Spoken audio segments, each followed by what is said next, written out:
Distintas organizaciones internacionales registran que la inmigración de venezolanos aumentó drásticamente tras la muerte de Chávez y la toma de posesión de Nicolás Maduro. ¿Por qué?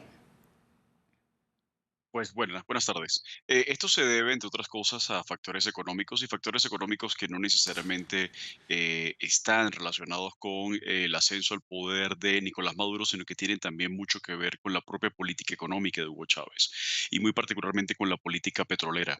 La industria petrolera venezolana fue fuertemente politizada durante los años de Chávez en un intento por controlarla, por mantenerla alineada con los intereses de la revolución bolivariana y esto afectó, por supuesto, las capacidades técnicas de la industria. Cuando muere Chávez y al año siguiente hay un proceso de caída drástica en los precios del petróleo en el mundo, pues la industria petrolera, fundamentalmente la empresa PDVSA, no se puede recuperar y Maduro termina heredando entonces una crisis económica que trata de compensar con autoritarismo. Esa combinación entre pérdida de capacidades económicas de un Estado que prácticamente lo subsidiaba todo junto con el autoritarismo y la represión, pues alentaron la emigración. Y ahora pasemos a la situación de los emigrantes venezolanos. En América Latina muchos son objetivo de un racismo generalizado. Le pregunto si esto tiene que ver con las clases sociales que emigran de una forma o de otra. Sí, fundamentalmente en el caso de la xenofobia que se ha generado en torno a muchos venezolanos en América Latina, pues tiene que ver también con el origen socioeconómico de esos venezolanos. Tiene que ver adicionalmente con la penetración de esos flujos migratorios por parte de bandas criminales. Y dado que América Latina es el espacio natural de la expansión migratoria, sobre todo de venezolanos que no tienen recursos para migrar al norte global, por ejemplo, entonces es allí donde estamos viendo mayores casos de xenofobia, de rechazo y por supuesto de políticas discriminatorias, sobre todo en países andinos, con la excepción de Colombia, pero políticas discriminatorias muy importantes que tienen que ver precisamente con esa aporofobia que se suma, por supuesto, a la xenofobia, que es esa fobia a la pobreza. Exacto. Y pasando al futuro de Venezuela, por ejemplo, Colombia ha retomado relaciones con Caracas desde la toma de posesión de Gustavo Petro. Estados Unidos ha permitido a Chevron que vuelva a operar en Venezuela, por ejemplo, a condición, eso sí, de que avancen los diálogos entre oficialismo y oposición en Venezuela. ¿Ve posibilidades de un regreso, digamos, más amplio de Caracas al tablero internacional y de una mejora, por lo tanto, económica en el país?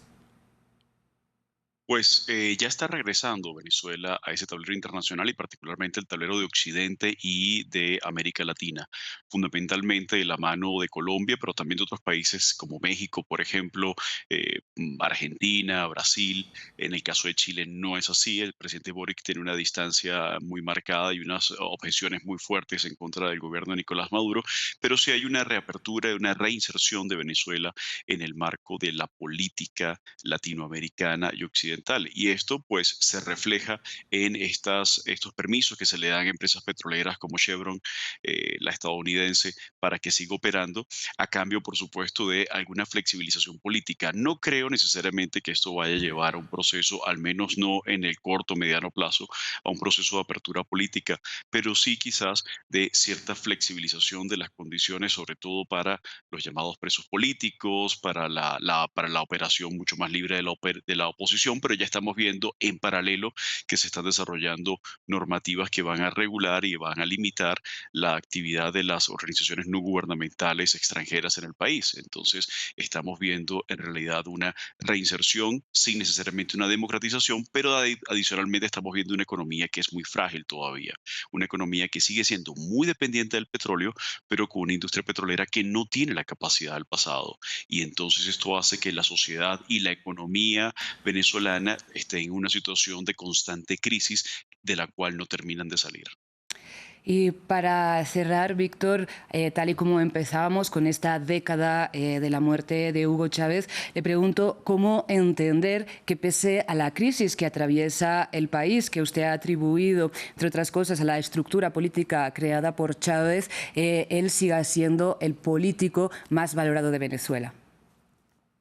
Pues yo creo que esto tiene que ver con factores, digamos, de carisma propio de Hugo Chávez, de la relación que mantuvo con una parte importante de la población venezolana, pero adicionalmente hay unos factores estructurales que tienen que ver con altos precios del petróleo y una industria petrolera que todavía tiene una capacidad para producir incluso más de 3 millones de barriles diarios y exportar más de 2 millones de barriles diarios. Con eso no cuenta Nicolás Maduro, ni con el factor carismático ni con el factor económico. De allí que se mire ahora desde Venezuela al chavismo prácticamente como una era dorada, ¿no? Y que Hugo Chávez, cuando se le compare, se le vea entonces como un líder de mayor calado que Nicolás Maduro o cualquier líder de la oposición actual.